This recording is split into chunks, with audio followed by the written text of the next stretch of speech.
webinar? Well, let me explain a bit about our community. Udemy is a 4-day training session aimed to equip young people with some sort of essential skills to run a community or youth organization. It covers topics on project funding, project and organization management, partnership and project sustainability, and also social activism. That's what we are going to talk what we are going to discuss today. And this training is conducted by udemy.id, a learning platform formed by Erasmus alumni to help young generation leveling up their academic and career skills, as well as to empower the community. Udemy initial projects like Udemy Fast, Udemy Mentorship, and Udemy Community Training are fully supported by Erasmus Plus Student and Alumni Alliance, or ESAA, and funded by the European Union.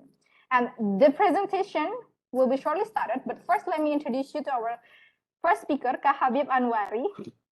Habib, where are you now? Are you in Jakarta or? No, I live in Jogja. Yogyakarta? Yes, Yogyakarta. Beautiful city, Yogyakarta. Wow. Okay, so guys, Kak Habib is the founder of Universitas Pemuda Desa Indonesia, a non-formal educational institution focusing on developing a digital production house that empowers young people in Indonesia. This is an amazing profile, and we won't wait any longer, Kak Habib. Please start your presentation. The floor is yours. Okay, thank you for this opportunity given to me. But before I starting my presentation, please. Oh, wait a moment. Can you share my presentation? Okay, Kadila, can you please share or stop the share screen first?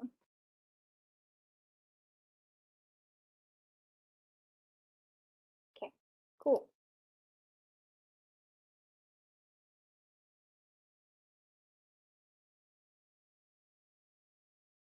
Okay, can you guys see the presentation or hear? Okay. Okay. Thank you. Okay, the first slide.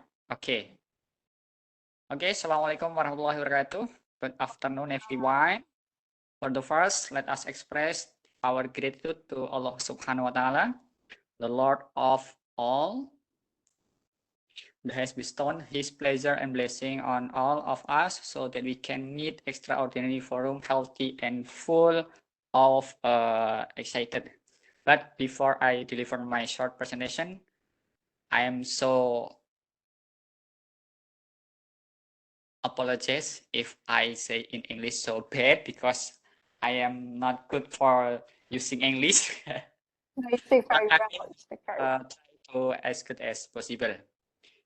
Okay, guys. The first after we say pleasure about this, I will open my presentation with name of my social project. The name is UNIDES, or Universitas Pemuda Desa Indonesia, or in English we can call by Indonesian Youth Village University. Next, please. Okay, I am Habib Anwari. You can call me Habib. And I am a Bachelor of Educational who is currently in the process and playing a social role as a village youth through various non-profit social activities. I live in Magelang Regency, nearby Candi Borobudur or Borobudur Temple. And then the next slide, please. He is my teacher who guided me. The name is Anang Imamuddin, or usually I call him with Miss or Mr. Anang. And then he is a youth village leader and movement leader in Indonesia. When he was a student, he initiated many various activities in my village, and I am a product of his leadership. Next slide. So after we talk about myself and my teacher, now I would like to tell you about the currently activities and my business The first, I am a production house director in my village. To empowering youth village, we make a YouTube channel, and then we make a digital product such as video, photo, and graphic design.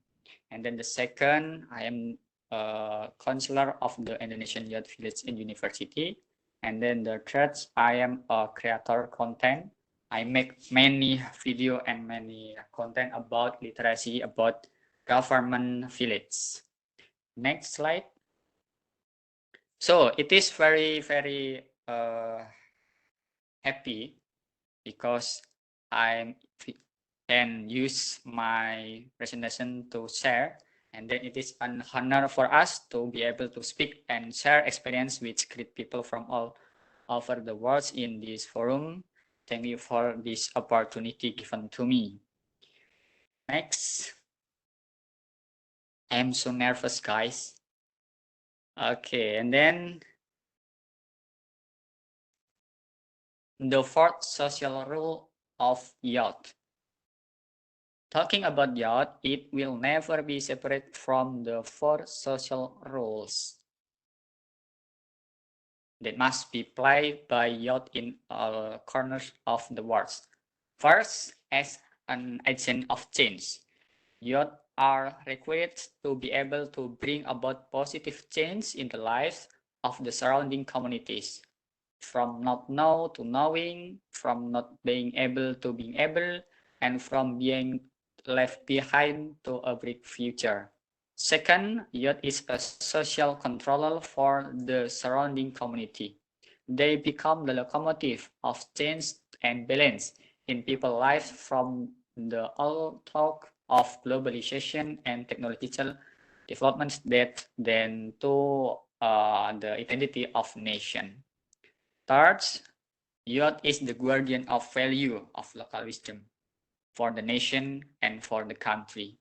And the fourth is youth as an investment in the future of nation, namely a candidate for the successor to the leadership relay of the nation and state. And then the next, I will say, it is so great a social role that must be carried out by a young man makes his existence highly weighted by civilization. Youth is the guardian of the value of local wisdom for the nation and country. Please, next slide. Okay, white. Talk about social activities and agent of change. It will never be separate from the shoulder of youth or the young generation. UNIDES was born for the long struggle of the youth organization at the hamlet level since 2000. R is really 22 years old. For 22 years, the youth organization has carried out various activity and program to stimulate an active, positive, and productive passion for community life, starting from spiritual activities, economic empowerment, education, cultural preservation, and another. Over time, it turns out the problem at the village level, both of the government bureaucracy level and the literary of level rural community about development and community empowerment are still low, causing village to continue the object of development. It means village community are not involved in the planning, implementation, and evaluation of rural area development process. As a result, many programs are not well targeted and do not have a positive impact on the community. Job opportunity have not been created. Social assistance has not been evenly distributed. The dropout rate is still high. Poverty is getting worse. So cases of corruption in village funds by village government elements are still common. As a result, the urbanization flow of the rural youth to the city is unstoppable. Many rural youth choose to migrate out of the village to the city which they think will provide more variety to immigrate. Sorry. Many rural youth choose to migrate out of the village to the city, which they think will provide more varied employment opportunities with high salary. In fact, if studied more deeply, every village area, both of the village and in other parts of the country, must have potential both in terms of natural wealth or landscape and human resource wealth or landscape. And when the existence of youth as a productive generation in the village is minimal, then the life of the community in the village will never be far from the worst of poverty, backwardness, and various other socio-cultural issues. So we need a solution to answer this problem. Next slide, please. Okay, this is the social problem in Indonesian rural from the first until 5. Next. So we need a solution. Next. Okay. Now we will talk about UNIDES. UNIDES is an UNIDES is an abbreviation of Universitas Pemuda Desa Indonesia, or in English it can be called as Indonesian Youth Village University. Is a community-based non-formal education institution that focus on increasing the knowledge and skill of rural communities, especially youth villages, to become human beings who are devout, independent, and intellectual, so that able to manage their hometown optimally. UNIDES has a vision to realize prosperity and independence from all aspects of life for village by local residents, in accordance with local potential and wisdom. Seeing the current condition that we village are still the roots of problem, especially social and economic problem for several countries, especially in Indonesia. There must be a social role played by the younger generation to overcome these problems. Okay, next slide, please. Okay, guys, we will talk about the 3 focus of social mission by UNIDES. We have 3 focus. UNIDES is an intellectual product of youth rural that takes a model of intervention or social engineering for rural communities through the concept of community based on non-formal education, so that it can be applied in various villages in Indonesia to realize national independence through strength and rural area. There are 3 focus on social mission carried out by UNIDES, that is education, training, and student monitoring. The main target of the program are youth village who are not in college, student, village government, and the general public. UNIDES give facility to students to that there is a process of increasing knowledge and skill through the transfer of knowledge and skill that occur during the learning process. All of these programs are packaged in a unique and interesting. One of which is that learning is not carried out in the classroom, but in village assemblies such as rice field, garden, and residence yards, with the main campus located near by Borobudur Temple as one of the world's cultural heritage. Learning and training activities are carried out in the countryside around Borobudur Temple.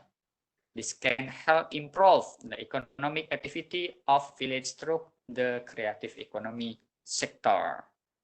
Next slide, please.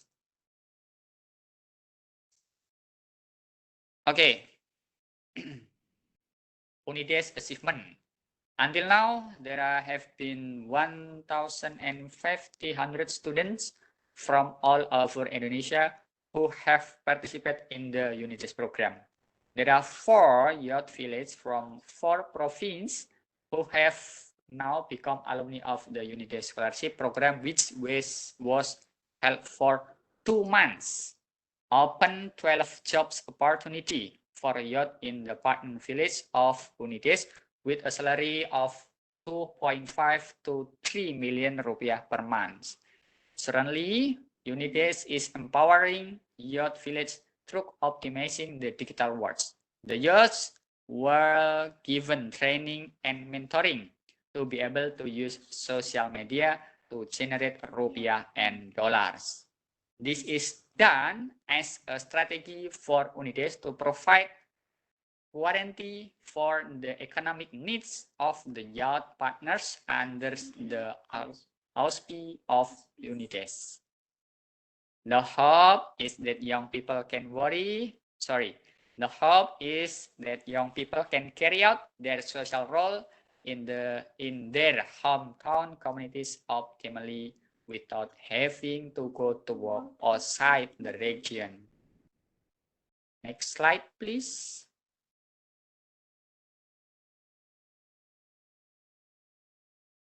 Okay. It is my picture, right? Yes. UNIDES is a testament to the social sensitivity of youth village in seeing fundamental issue in their immediately environment. With these various limitations, UNIDES tries to continue to provide service and program to the village community without charging any fee. UNIDES founding is obtained from independent business such as YouTube channel management, graphic design service, and so on that are independent. In the implementation, UNIDES find many obstacles and problems that cause the performance of UNIDES to experience major shocks, starting from the lack of funding, the lack of competent human resource, and limited access to the government. However, slowly but surely, all these problems and obstacles are being resolved by the management team in a solid and compact manner. We believe that every era has a leader, and every leader has a time. So there is a need to worry about the result of the process. Stay focused on the process we are doing because the result are God's business. Next slide. Okay.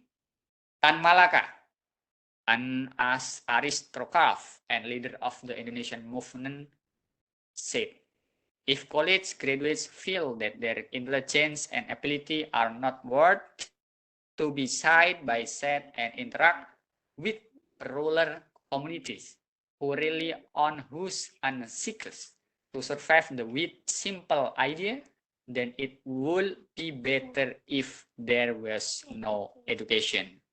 This sentence is a hard slap for every individual who was the opportunity to get an education at the university, but has minimal contribution to the surrounding community.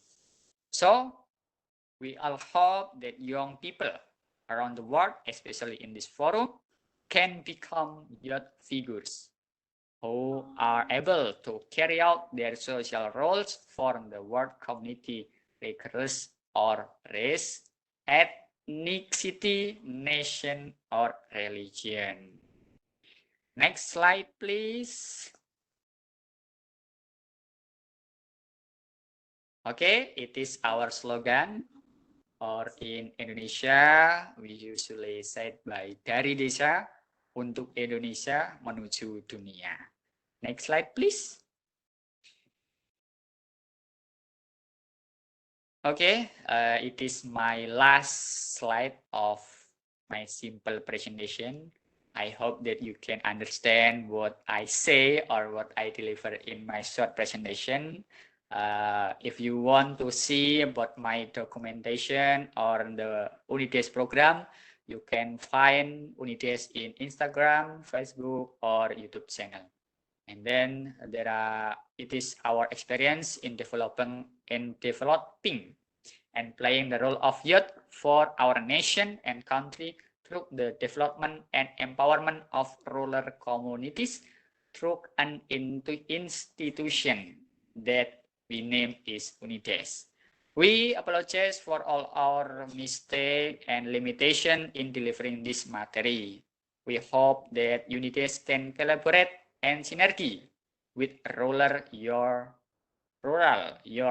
youth from around the world to create an active and participatory climate of world social activity in order to make and to create peace and prosperity for all rural communities in various parts of the world.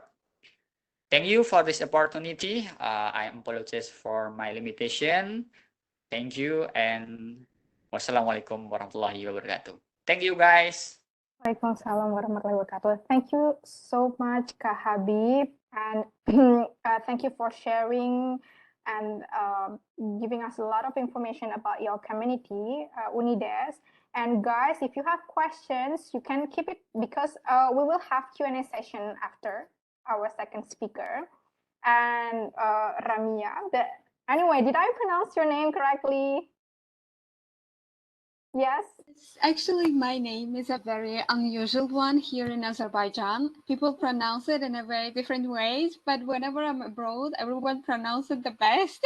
So it's Ramia. It's the correct one. Okay, it's Ramia Shahgaldieva. Yeah, exactly. Yeah. Okay, and first thing first, Ramia, Kak Atifa, the founder of Udemy, she said hello to you, and so sorry because she cannot be here with us today. And guys, before Ramia start her presentation, let me also introduce her. So Ramia is a national president of Erasmus Student Network, ESN from Azerbaijan. She has been active in ESN activities as well as an international manager of Azerbaijani students and alumni platform, ASAP. And wow, it's such an impressive profile. I think that you are so young and you have already shown your leadership skill in like not only one organization but two organizations, and this is why we really want to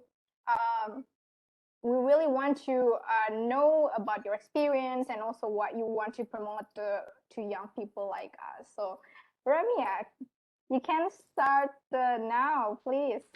Yeah. So hi everyone again. Thank you so much for introducing me and having me today. Yes, so I am Ramia. I'm 22 years old, just a new graduate. I was studying economics here in Azerbaijan. I'm originally from Azerbaijan, and I've been involved in youth work starting from the very first years of my university years. And I have been involved in Erasmus Student Network for already 3 years. I started as an event manager in local section, and right now I'm proudly saying that I'm national president of the national organization, which is called Erasmus Student Network Azerbaijan. For everyone who doesn't know about this organization, just want to give quick information like what is it. So Erasmus Student Network is the biggest student organization in Europe. Our motto is like students helping students. So the head office is in Europe, and it has its own national organizations on national level in 43 countries. And luckily, Azerbaijan is also one of them. We started in 2019, and we are like going. So what we are doing, we are working closely with international students in Azerbaijan. This is what ESN does. And also we help our universities, our local universities here to reach out to more international partners. And also we promote study abroad here among our local students. So this is one thing that I passionately do. And what we are doing, we are in general helping, guiding our international students from the very first day to the last day that they leave Azerbaijan. So what and about the another organization that I'm working at, actually it's my actual job. It's called Azerbaijani Students and Alumni Platform, which is working closely with Azerbaijani youth abroad. So what I do is I create representations in different countries managed by Azerbaijani youth so that we can help each other and create a sustainable network. So this is a very brief information about me and the organizations that I work at. Actually, coming to today's topic, which is social activism, it is one of the important topics that we all need to focus on, I would say, as young generation. And it's one of my favorite ones, and I think that I have some kind of experience on that I can share with you all. Just want to mention from the beforehand that all the information that I'm gonna share, it's all based on my own personal experience. So experiences are different, solutions, problems are different. So this is just from my point of view that I'm gonna share with you. So, and I will do my best to make it interactive. I have a very short presentation just to go step by step, but I'm not a very official presentation person. I like to make it more based on discussions, interaction. So I'm just going to share my presentation and then we'll continue to talk about what is it. So I will share, give me just a second.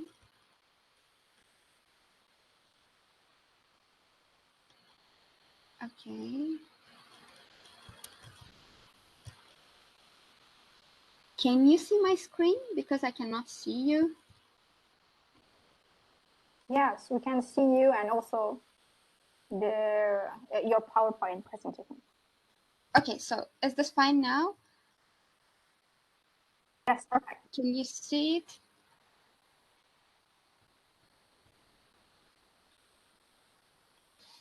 Okay, I cannot see any of you, but I can only see my screen. So if anything, just let me know, ask me any questions that you want to ask. So I will, as I mentioned, I will try to talk about social activism in general. What is my experience with that? Why this topic is important and why we are all here talking about it. Again, my name is Ramia. I'm a part of ESN, the global network. So first of all, actually, I would like to ask you all, if you have an answer, what social activism is for you, from your own perspective. What does it mean to you? Could you please give me something that comes to your mind when you think about social activism?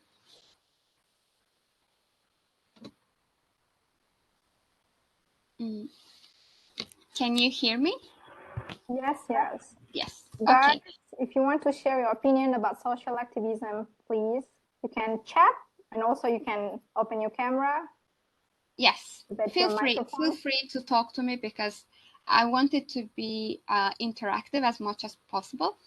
So, so for me, when I talk about social activism, the first word comes to my mind is action. But okay, it's an action, but it's what kind of an action, right? It's an action on what? It's an action for what? So that's why I kind of researched what is the definition of social activism, and I have some results here. So the first one is to bring change in society, right? The very simple one, to bring change in society. The second one is that efforts to promote or intervene in social, political, economic, and environmental reform.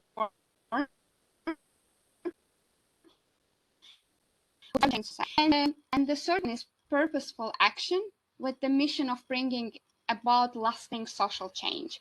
So I try to underline the words that matters here for me. So change society, right? Like, what is the change? How do we find about that change? How do we understand that? What kind of change is needed? And the second word for me is the society, which is very important. And we have here social, political, economic, and environmental, which means that activism can be about many different topics, right? It can be an economic activism, or it can be about environmental issues. And the last one is purposeful action, which means that your action has a very specific purpose. So again, here we have this bring change to society, and these are the questions to start with. So what do we mean by the society? Like, who is the society that I should bring the change if I want to bring social activism? So like, how do we define this society? Do you have any like answers? I would like to hear. Where does the society start, for example? So for example, for me, society is a big word. Like, it means a lot, right? It means many people. It's maybe a nationality, maybe a country. For me, like when we want to target society, we should start from the community that we are at, right? For example, right now, my community are my neighborhoods, my university, university colleagues or friends, and it's my work, it's the people that I work. So it's small communities, right? So society includes that small communities. So what I think is, when we target society at the end, when we want to influence the society, bring the change to society, first we need to start from the smaller communities. So what do we mean by change? We're gonna look at this in the next slides. Where to start? It's also a question. Okay, we want to influence positively to our society. Okay, where to start? What is the starting point for us? And how do we come up with purposeful action? So how do we understand that there is a need for purposeful action from our side? I just wanted to add this sentence here. It may sound cliche, but it's actually a very important one. So that if you want change, if you want to bring change, it should start with you. Like, first, you need to take the step. You start changing your own actions so that you can influence others' actions, the bigger society, right? And of course, it will not start until you start it. Just wanted to add this here to motivate all of us, and then go here. So there was this question that we talked about: what do we mean by change, and how do we understand that there is a need to change? So for me, there is always, if I want to influence something, I need to understand what I'm influencing at, right? So first of all, I need to identify my problem. Like, what is that I want to bring change at? For that, how do you see the problem? You have to be open-minded and curious about the things going around in your community or society. And you also need to get involved in the processes. So sometimes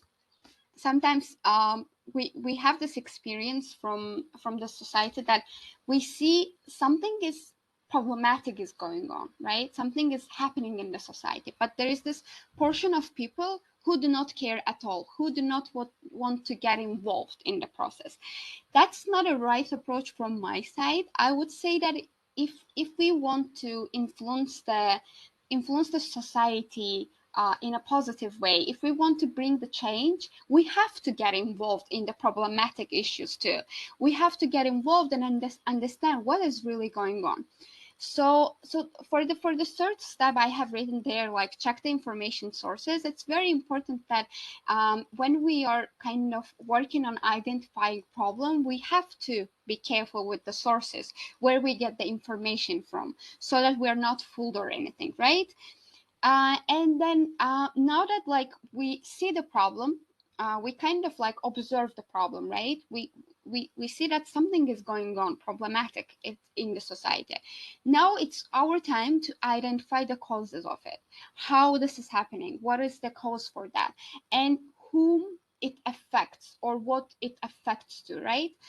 So we identify the causes and effects. We understand what is influencing what's happening, how this problem, where, in which part this problem occurs, and then later we start search for the root causes. For example, why root causes? Like, sometimes we see a problem and our solution is very short term. For example, let's say we we see that people are polluting around, right? They do not take their rubbish out or something. If we just like let them know there and then or take their rubbish for them out, for me, from my side, it's short-term solution. Is it a good one? Yes, but it's a short-term solution. So we actually should go deeper and understand what is the root cause, why people are doing this, right? And then focus on that. In the solution part, first we understand what the problem is. We kind of need to come up with a problem statement and say it out loud so that it's understandable that what the problem is. And when you are looking for solutions, like let's say you identified this problem, you understand what the problem is. Now you're looking for solution. First, you need to understand that what you want to achieve with that solution. Like you should have a goal, a target. Like you need to understand what exactly you want to achieve. So for the third one is, of course, you should come up with possible solutions. One solution can be a risky one. There can be another consequences that you might suffer later. So that's why it's better to come up with different possible solutions. You need to evaluate what is gonna come after this solution, right? What is that consequence of that solution? They can be negative and positive ones. So, and we also need to practice our solutions and understand like where do we go with the solution in real life. And of course, after implementing our solutions on the problem that we identified, we have to monitor the results. You cannot just solve something and then keep it there. You have to monitor the progress, see how it goes. Most probably, like lots of you already know the steps, but it's always better to mention them again and again so that we kind of realize them. So like when you have the problem and you have the solution, now like you have to implement that solution, right? This is where the projects are coming to the stage, right? So here I have written like projects based on solutions. I will also give my own example, what happened and how I solved it, so that it can be an example for us too. So project based on solutions, first of all, again, you need that goal. You need to understand what are you targeting, like what is your goal or target. And purposeful action, I really like this word here because it means that your action needs to have purpose. You're doing it because you see a problem and you want to solve it. So for the second stage, define your target audience, which is very important. Let's say you see the problem, you come up with the solution, you're ready to design a project, but if you implement that solution on the wrong audience, on the wrong audience, then you do not solve the solution actually. So let's say you see a problem at school. You see that there is no quality education, right? And especially at schools, you see that people, let's say, I don't know, school students are having problems with mathematics, right? And you want to solve the solution, but and you have designed the project, everything is ready, but you implement it at universities. So the solution doesn't match the audience. So we have to be very specific and careful with the audience. So for the third one is that assess available resources and stakeholders. Of course, when we are working on such projects that can solve the social problems, public problems, maybe in the society, it's better to look for the stakeholders who can be involved in the process too, who can help us with the process. And of course, available resources. What are your resources that you can use to implement that project? Create a plan of the project, of course, where you start, where you go, what is the timeline, what is the team, who's going to do what. Those questions, of course, always important in the project management part. And monitor the progress and end results of the project. Sometimes we do something like we do some project, but we do not do follow-ups. We do not check how it ended, whom it influenced, like what was the end result of that project. Was my solution good enough, effective enough or not. In order to do this, we always need to have a monitoring process, like monitoring plan as well, how we're going to measure or monitor the result of the project that we designed, and make it sustainable. Very important, I would say. Make it sustainable. So, for example, here in Azerbaijan, in the city, we had one project which was called Clean City. So, what is that? They put everywhere that rubbish bins, but it was like categorized. You have to put them, plastic in one, and then paper in one, and other stuff. It was a great project. It was a great one. I'm not even sure for how many years we did this here in the city. It wasn't our project. It was by a government, I think. So, but if you go around in the city and ask people about this project, they're not gonna have an idea, because there were no follow-ups of that project. There were no awareness about this project. So it's not like you do your project and you sit down and you're like, yeah, I did my part. It's not like that. You should make it as sustainable as possible. You should make it maybe every year, or maybe in different directions. You have to promote it well to the right audience. You have to do some follow-ups about this, check all the time what's happening after the project itself. So I'm going to give my own example, which is about like schools actually. So once we had a team and we were working on a project called Shape the Future. So what we were doing, we were going to unpopular schools here in the city. We were going there, checking their English classes, seeing what's happening in the classes and everything. And we were building a program in order to like teach school students. So for the first year, we did it with English courses. So together with our international students, we were going to schools and teach English. Like, for example, here we only, in most schools, especially at this unpopular schools, students are learning from only books. They don't have listening or speaking classes, right? That's why we were taking our international students to schools so that students can practice. And we had this measures and everything that later we monitor the progress. We see how, like, for example, our aim was to level up their English, for example, from the first level to the second one. And then at the end, we did this monitoring process and see. For example, for the next year, we did this project again with some grant, and we created a soft skills program, soft skills program, and started teaching it at school to students. We were not talking about mathematics, Azerbaijani language, English, geography, or anything. We were just talking about project management, the art of listening, creative thinking, something like that. So and then after that, we did it again in English. So we did our best to make it as sustainable as possible, and every year we achieved to involve different people, which is a great success for us. So remember that when you make it sustainable, you're gonna reach out to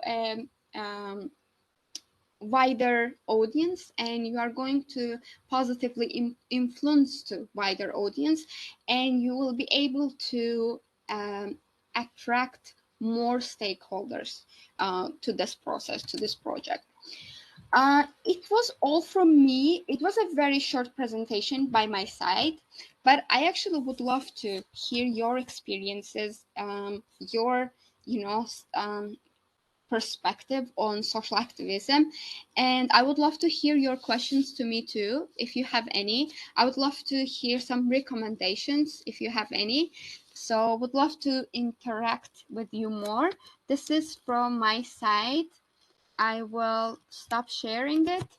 I hope it was a short one, but at least like interesting one for you.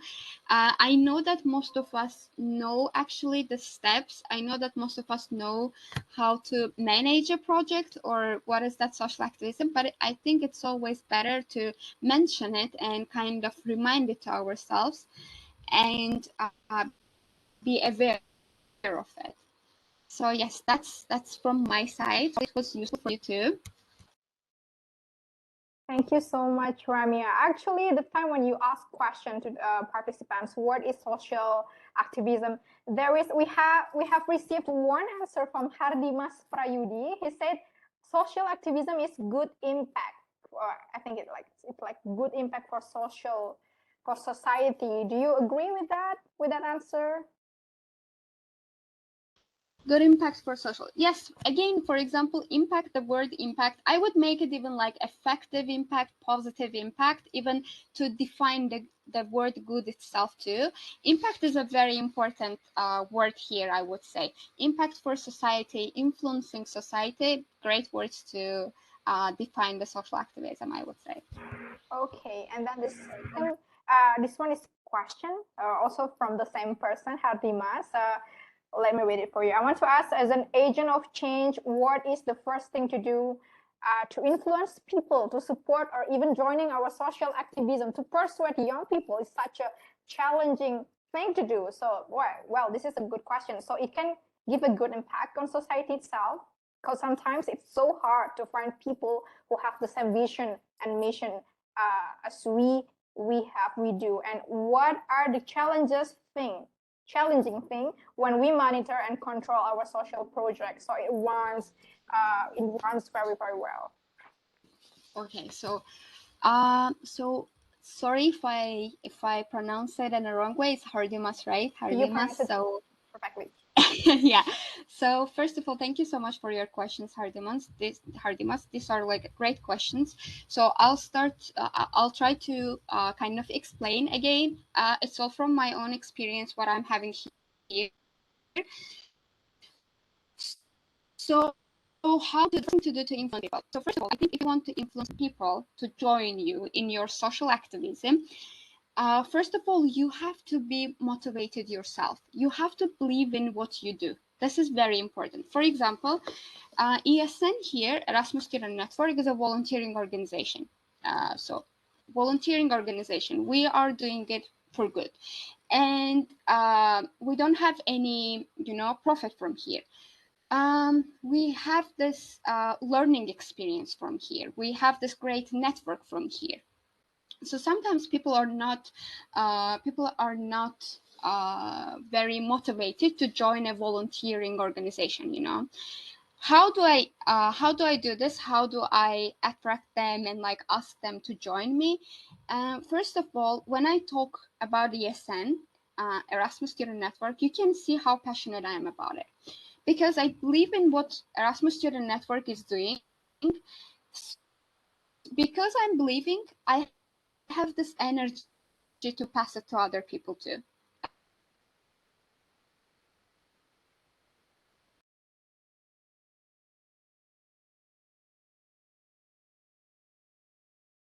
Is it my internet connection? That is not. We're going to get it from. Can you hear me? Okay, I can hear you now. Okay. So for me, the first thing to do is that you have to believe in what you do yourself. Very important. So that when you believe in what you do, you can pass it to others in a very convincing way too, I would say. And the second one is you always have to show people what is the benefit to them. So even social activism, right? There are lots of benefits.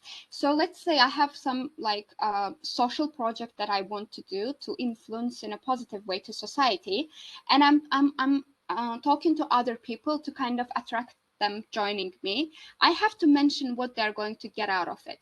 So for example, I can mention that it's going to be a great experience for you. For example, you're going to learn a lot during this project. You'll get a great experience. You will be the leader of your community. So you will develop your skills. These are all the benefits. So you have to show the benefits to not only the work that they have to do. That's my way. It always worked for me from my side. And sometimes it's so hard to find people who have the same. Definitely, I definitely agree that it's hard to find, but there are ones definitely. And what are the challenges? Challenges thing when we monitor and control our social projects so it runs sustainable. Okay, so this is, it starts in the very beginning of the project actually. So when you write down your project, so you have this problem statement, you come up with solution, you should write down the plan, right? You always need to spare spare some part on your page for the possible risks part. So what can be the risk? For example, one example, when we were doing this project where we were teaching at schools, it was COVID time. So we had this risk not to do it physical. And we had another solution for this risk too. We said, okay, if we're not doing it at school physically, we're going to do it online. So we set up our project in an online version too. So what I mean, you shouldn't wait until the very last minute so that you have some, challenges. You have to identify the possible challenges from the very first day, write them down, and come up with solutions for those challenges too. So like it's like a plan B, like I have this plan but it doesn't work, so what do I do? I have to be flexible with that and just come up with another solution. But let's say you're the team leader. It's also important when you're the leading team and the project yourself, you have to also make sure that the people in your team are ready for that change, for that challenge too. Because sometimes maybe you're ready, you see the possible risk, you have solution for the possible risk, but your team is not aware of it. So there's gonna be even like more challenges if your team is not with you. So if you're the leader, you have to make sure that you see those possible risks from the very first day, and also prepare your team for that too. So I hope this answers your question a bit. So if you have any other questions, just please write in the chat, or maybe you have a comment to me too. Thank you. Something that we should highlight is if we want to influence people, we should first convince ourselves that we really have like a purpose and that we really want to help people, so that people will be persuaded to join us. And I think this question is also for Kak Habib. I will deliver this question in Indonesian. So Kak Habib, berdasarkan pengalaman Kak Habib, ini gimana sih kan Unides ini udah ada di 4 kota. Apa aja sih yang Kak Habib udah lakukan sampai akhirnya bisa persuade atau bikin banyak banget orang bisa join di Unides ini? Ada tips and triknya nggak? Oke, terima kasih ya Ibu Moderator. Karena dari tadi saya tuh pegang Google Translate nih ya. Terima kasih sudah dibantu ya. Tapi ini jadi momentum saya untuk jadi pacuan biar belajar bahasa Inggris lagi kayak gitu. Terima kasih sekali lagi. Thank you so much. I'm here for this and you speak very well actually. Oke. Up to you. You can speak Indonesian or English. Oke. Terima kasih. Lebih baik saya bahasa Indonesia. Singkat padat, nanti tolong diterjemahkan ya. Intinya menjadi aktivis sosial itu bekerja kepada Tuhan. Seorang aktivis sosial tidak boleh fokus pada hasil, tapi pada proses. Mau sedikit atau banyak yang bergabung pada kita, fokus pada proses. Lakukan terus kebaikan. Ketika Tuhan membuka hati pikiran orang lain, maka banyak sekali orang yang akan bergabung. Tapi ketika Tuhan belum membuka pintu hati mereka, tak satu pun orang yang akan bergabung, meskipun kita kampanye besar-besaran. Unides sudah berjalan 22 tahun dan sampai saat ini hanya ada 15 orang dan itu solid. Dan alhamdulillah kita sudah menyebar di 33 provinsi. Itulah kebesaran Tuhan. Maka jangan sekali-kali tinggalkan kebesaran Tuhan. Itu Bu Moderator, tolong diterjemahkan ya. Terima kasih loh ya. Thank you so much. So also we need to remind ourselves that our success also we ask God for it, and we it is very important that we do other things because we want to serve and we want to serve for God. This is a very it's a different viewpoint, and it's very interesting. And based on Kak Habib, sometimes when we want to start something, when we want to persuade, it is so hard. And probably there was only like 15. There is only like 15 members right now at Unides, but it is okay if it's like your community only has few like 15 people, 15 persons, but if they work very well, they're solid teams, it can work, right, Kak Habib? So it's like quality over quantity based on Kak Habib. Yes. Okay, thank you. And guys, do you have more questions? Do not hesitate, because you can also activate your microphone and ask directly to our speakers here.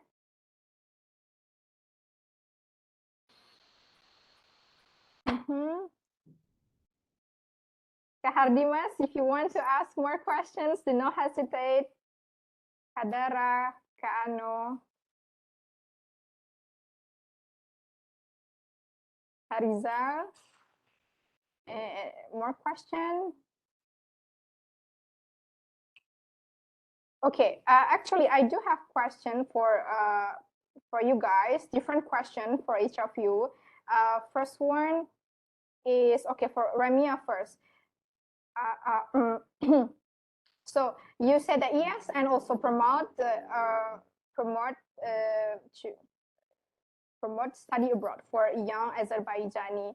And can you please explain more how you guys work for it? Do you, for example, because it's like Erasmus program, is it like you guys prepare like doing mentorship program for those who want to apply for Erasmus, or like you said before, there is also English course? How do you guys run this program? Thank you so much for the question. Yeah, I would love to talk about it more.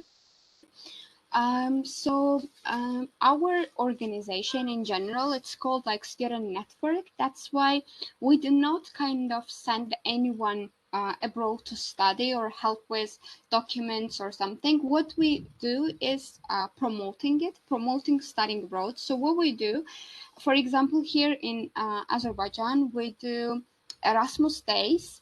Like it can be a day of program or 2 days of a program.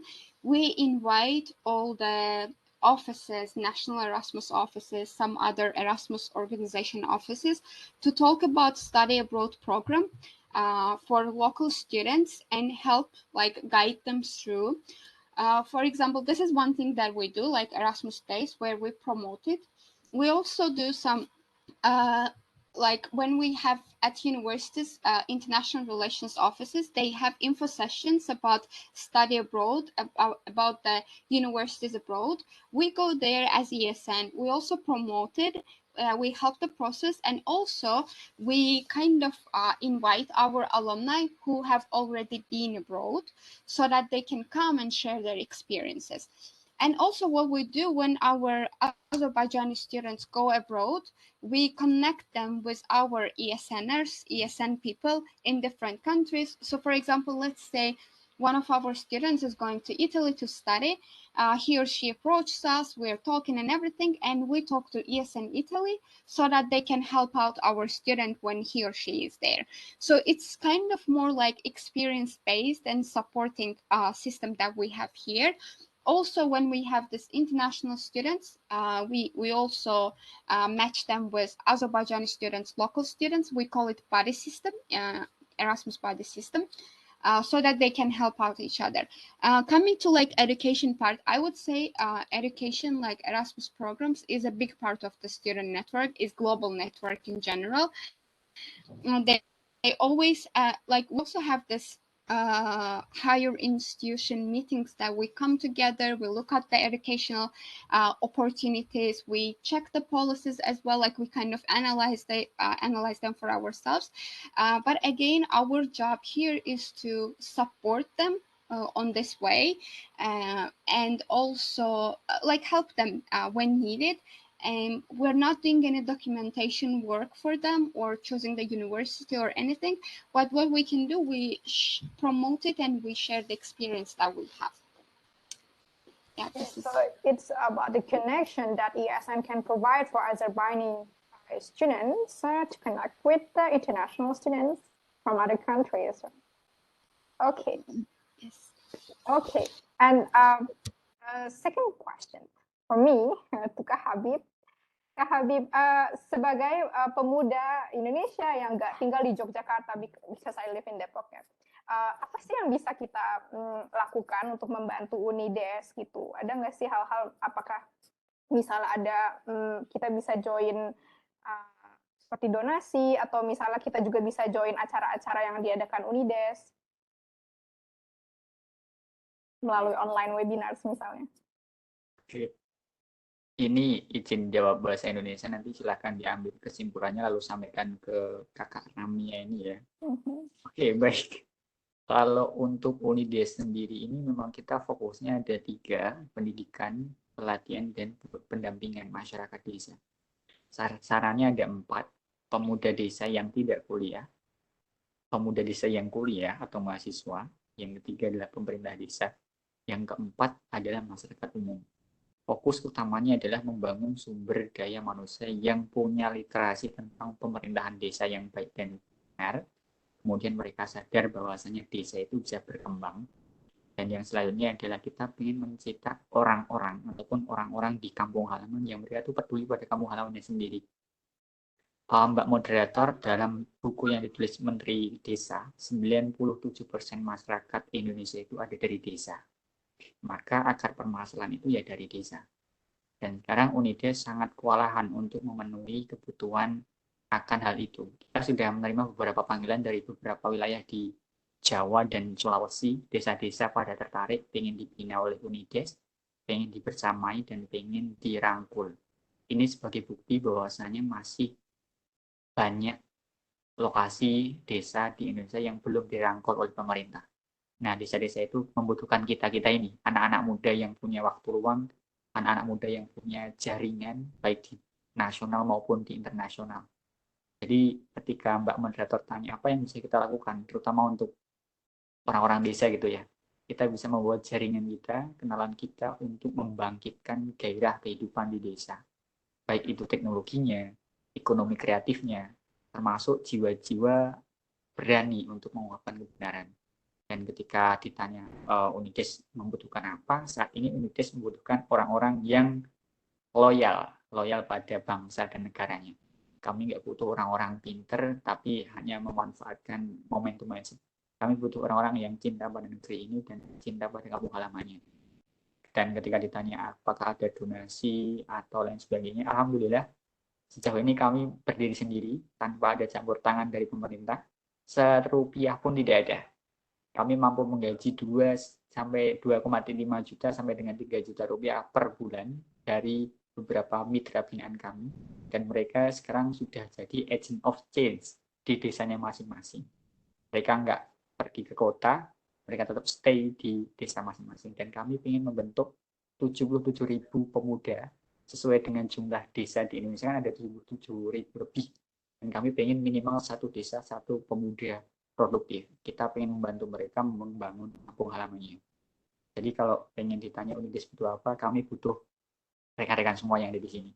Yang punya jaringan, yang punya relasi, yang punya keilmuan, dan punya kesempatan untuk bisa merasakan pendidikan di luar negeri. Kami ingin UNIDES bisa menjadi jembatan antara teman-teman yang punya kelebihan di sini untuk disambungkan ke masyarakat desa. Mungkin itu Mbak Moderator. Next, kalau kita butuh diskusi, bisa kita lanjutkan di luar forum ini. Terima kasih. Oke.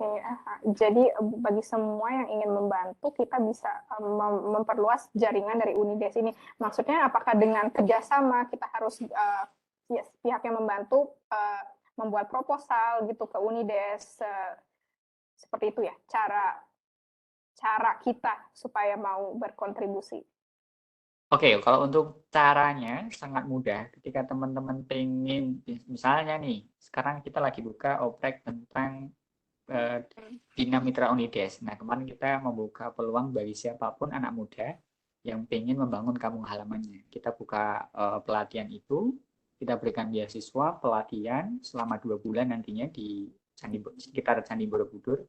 Kita training di situ dan nanti harapannya mereka kembali ke daerah bisa membangun kawasannya. Dan spesifik untuk pertanyaan barusan, bagaimana caranya untuk kolaborasi, insya Allah kami selalu membuka kesempatan bagi siapapun yang ingin bergabung, ingin menjadi salah satu bagian dari kami sangat terbuka. Tidak perlu proposal, tidak perlu ikut seleksi, tidak perlu pengajuan apapun itu, silahkan hubungi kontaknya Unides dan silahkan sampaikan teman-teman mau bentuk kolaborasi apa, teman-teman bisanya apa, mau ngasih apapun boleh, apapun itu.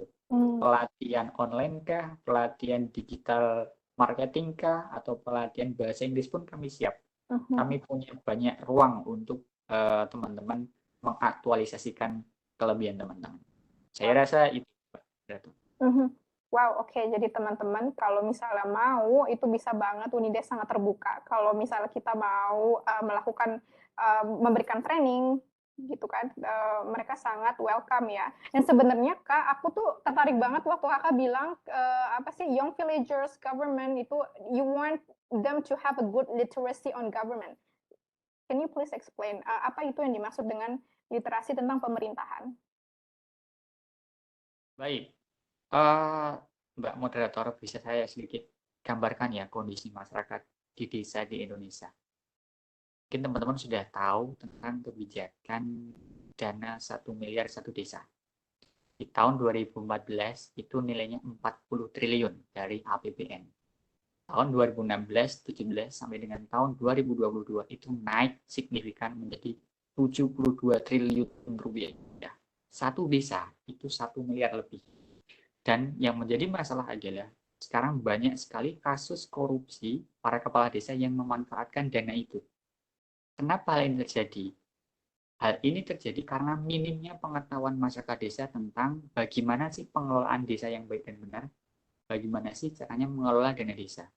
Padahal maksud dan tujuan dari Undang-Undang Nomor 6 tahun 2014 tentang desa dan wilayah transmigrasi dalam hal ini adalah dana desa itu untuk memberikan ruang bagi desa untuk bisa mengelola potensinya sesuai dengan karakteristik daerahnya. Tapi karena, mohon maaf, bisa saya katakan banyak masyarakat desa yang belum paham tentang hal itu, maka orang desa ya dibodohi sama orang-orang yang pintar. Makanya jangan heran ketika orang desa saat ini berebut ketika ada bantuan sosial. Padahal dana pembangunan miliaran rupiah itu digunakan seharusnya untuk melakukan pengembangan baik dari sisi infrastruktur maupun sumber daya manusia. Pelatihan organisasi pemuda lewat Karang Taruna, pelatihan desa wisata, memberikan beasiswa bagi putra daerah untuk kuliah, membangun jalan, dan lain sebagainya. Itu harus dilakukan secara seimbang. Nah, saya sampaikan di sini, ternyata masalah utama adalah masyarakat itu belum paham tentang hal itu tadi, pengelolaan dana desa, manajemen administrasi desa seperti apa, pemerintahan desa seperti apa, tugas pokok dan fungsi seorang kepala desa itu seperti apa. Ternyata di desa itu sama sekali belum sesuai dengan gambaran yang kita lihat di Senayan sana. Masyarakat desa itu acuh tak acuh dengan hal seperti itu. Yang penting mereka bisa makan, bisa sekolah, hidup di rumah, selesai. Masalah ada korupsi, masalah ada jalan rusak, mereka nggak tahu. Karena nggak ada informasi masuk kepada kehidupan mereka. Jadi salah satu semangat Unides adalah itu. Kita ingin mengembalikan kesadaran sosial tentang itu tadi, pemerintahan desa. Setiap warga itu berhak untuk mengetahui pengelolaan dana desa. Itu hanya salah satu saja. Banyak sekali hal yang harus diketahui oleh warga. Dan ketika masyarakat paham tentang sistem ini, maka proses birokrasi pemerintah desa ini akan berjalan dengan aktif, partisipatif, dan banyak kontrol yang mengendalikan pemerintah desa. Sehingga dana desa bisa dimanfaatkan, warga partisipasinya tinggi dalam mengelola dana desa, warga tahu kalau mereka itu punya potensi apa, bisa diarahkan kemana. Gambarannya seperti itu, Mbak Moderator. Okay. Wow. Okay. Yeah, because this is like the first time for me to hear about the literacy on government. So yeah, thank you so much, Kak Habib. So Kak Habib, he has told us information about young villagers. It is very important for young villagers and also government in village to have a good literacy on government, because there are a lot of villagers who do not understand how the government in the village works and how the government in the village spend the money. And many villagers do not realize that a big amount of money has been corrupted. So this is the reason why they need to understand about the government literacy. And what UNIDES is trying to do is by giving training to young people to raise awareness so that they will understand how the government spend the money and make sure that the money will not be corrupted. Is that correct, Habib? Wow. Okay. It's okay. It is an eye-opening for me because I never heard about it like before. We know a lot about BLT, bantuan langsung tunai, BLT, and we do not know that actually behind this good act there is like a fiasco. Okay, guys, if you have more questions, please. Oh, Hardimas, actually, one more question. Hardimas, is this for Habib or for Ramia? What do you think about making a campaign for a project? Is it good or it's gonna be boring? Okay. Oh, for Ramia. Okay. About Hi. Are we talking about promotional campaign? I'm just trying to understand so that we can. It's promotional campaign, right? Actually, I would like to ask Hardimas. Hardimas. I would like to ask, why do you think that it can be boring too, for example? Of course, I would say it depends on the project. It depends on what kind of project you do, so that campaign should match that project. Donation. You mean like the project itself is donation and you want to do promotional campaign for that? Yes, it's like, I think about donation, it's important that we do promotional campaign. This is important. But with donations, we have to be careful because unfortunately, in the society, I don't know the other countries, but this is what I have seen, that sometimes donations, like people use it for like different not okay like reasons. So when you do a project on donation, you should do the campaign, promotional campaign, in order to reach out more people, in order to attract more people to donate in the project. But you have to do it in the right way so that people can understand that, people should understand that this donation is the right one. Because when people are donating in something right now, they become very, like, they question it, which is also true, like which is a right way to do it. They question it, they question like, should I donate into this or not? Are they fooling me? Are they gonna use that donated money for other reasons or not? So that's why you need to do it. Actually, you should do a promotional campaign here, but you should make it very clear and show that your donation project is the right one for them to choose, because people are being skeptical when choosing a donation project, I would say. But still, I would like to ask, why do you think it would be boring to do something like this? Like boring? Sure, my pleasure. How do you think that it can be boring? What is the point that it makes it boring? Maybe people are bored of the same promotional campaigns every time. Maybe it makes it boring. So there's always a unique point to your own one, so that it makes it specific in the market, let's say. Yeah, because right now in the world, for everything that we do, there are alternatives. If you make donation project, there are alternatives. If you make, I don't know, some other social project, there are alternatives for people to choose to join, right? So you have to make your own very specific, clear, so that your target audience comes to you. It is important to find our target audience, and actually it reminds me of the question that I had for you. How do you find the target audience? How do you know that this is the people that I need to grow my community?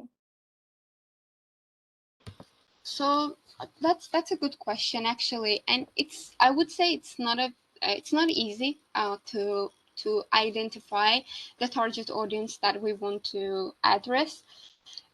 But like, okay, first of all, we need to understand that target audience is very important.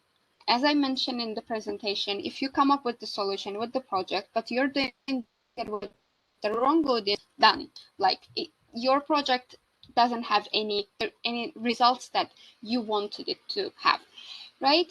How do we find the target audience? So, for example, when you are working on the problem, when you see that there is a problem, you have to, like, when you see that there is a problem, you have to find to whom this problem is affecting, right?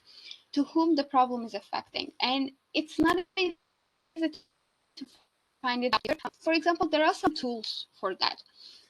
You can do some surveys, you can do some interviews in order to understand if you're working with the right audience or not. For example, this is what we do. This is what we did with our schools project. Of course, we see that there is a problem with school, but which grades? Like, why this grade, or why not eighth grade but sixth grade? Then we're talking to their education, to their instructors, to themselves. From our own experience, for example, I knew that when I was in 10th 11th grade, it was my time to get ready for university. That's why I was not involved in any projects. So that's why now I understand that it's better to do this project for 8th grades. So it's better, it's gonna affect them better or something. So I would say it's a huge analysis process, but you have to start with the problem and who it affects to, and then you kind of narrow it down, and then you find the target audience that you want to. But again, I think target audience is like the most important one. Even when you are doing a presentation, for example, if it differs, even age. You're not doing the same presentation to 10 years old when you're doing it to 20 years old, right? So the audience is very important, that you have to shape your own presentation, project, whatever it is, shape for that specific audience.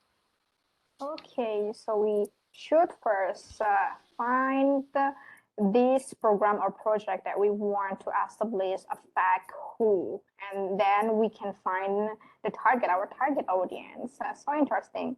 And actually, I want to ask, probably, Ramya, do you want to ask question to Kak Habib, or Kak Habib, do you want to ask question to Ramya?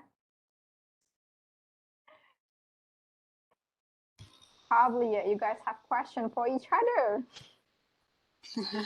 I don't have any question, but thank you for this opportunity, and I'm glad to meet with Ramya. Nice to meet you, and I hope that in next time we can collaborate on synergy with the others of program, for especially in village in Indonesia. I think that's it. Yeah, it's already like a good plan,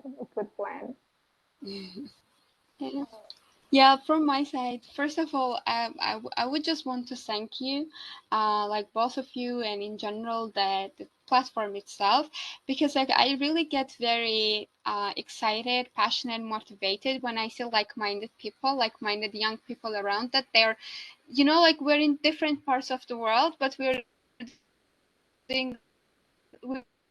working for the same. We want to make some impact, bring that change that we are asking from the very beginning of the session. So I'm so happy that we had a chance to meet, and thanks a lot for having me. It's a great experience for me too, like answering these questions, talking to you, have different perspectives, as we have different like cultural backgrounds in general, day-to-day life, countries, all different. But it's good that we have like some causes, some reasons that it all brings us all together. I'm the person who always enjoys the diversity, so it was great to meet you all and listen to you and like enlarge my own knowledge that I have to. It's already good beginning thanks to you, Demi. Katifa, she is with us now. Hello, Katifa. Is she here? Hello. Hello, Katifa. How are you? Can you see me? Wait. Okay, no, I can't see you yet. I heard. I have signal here. Hello. It's very bad. I cannot open It's my very- camera. Or dual camera. Okay. Yes, Hello, I heard. Ramia. Kak Habib. Hi. Hello, Nice to meet you. Actually, I really cannot hope open my camera. I don't know why. Actually, I really hope that you can open your camera because I want to see the beautiful scenery that you are enjoying right now. Look at this. Question is, oh, my preview. Start video. Wait. Can you see it now? Oh, here. Can you see it? Yes, yeah, hello. Hello. Wow. This is my colleague there. So we're in the middle of It's cloudy. apple farm. It's cloudy weather there. Apple and pears farm. What? Okay. Enjoy the Thank you, session. Katifa, for sharing with How is it going? the view. Yeah, we have such a good conversation, and also there has been several questions earlier. And if you guys still have questions, do not hesitate. Yeah, for leading the event. I hope you all some. Okay, guys, do you still have more questions about Unides or about ES and Erasmus Student Network or about ASAP?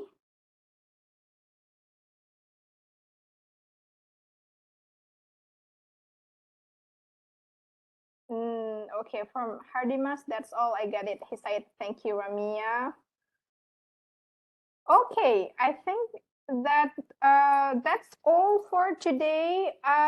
So we thank you. We want to thank you, our two speakers today, Ramia and also Kak Habib. Thank you so much for your time, for wanting to share your experience, your community with us.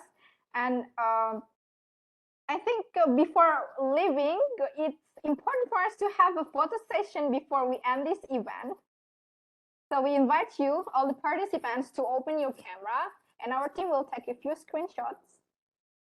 You guys want to open your camera? Please join us. So for the photo session. Hello. Wow, thank you, Sir Ano. Hi, hello, Pak Ano.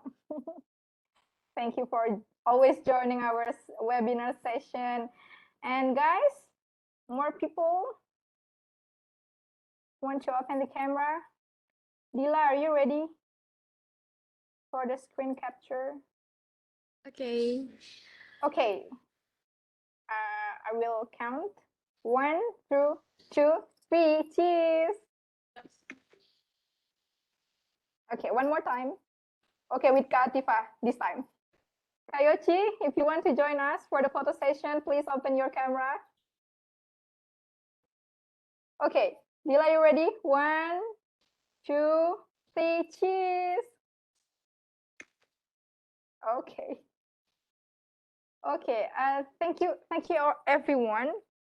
And this photo session marks the end of our webinar today. Many thanks to all of you who have attended our today's session. We hope that this session can be useful. And don't forget to follow our Instagram, Udemy, to have more information about the programs, webinars that will be announced in the future. And Also, you can check the past and the upcoming events on our website. So guys, I am Mutia. Thank you for your attention and see you. Thank you so much. Have a nice day. You too. Bye Thank bye. you, Ramia. Thank you, Kak Habib. Thank you.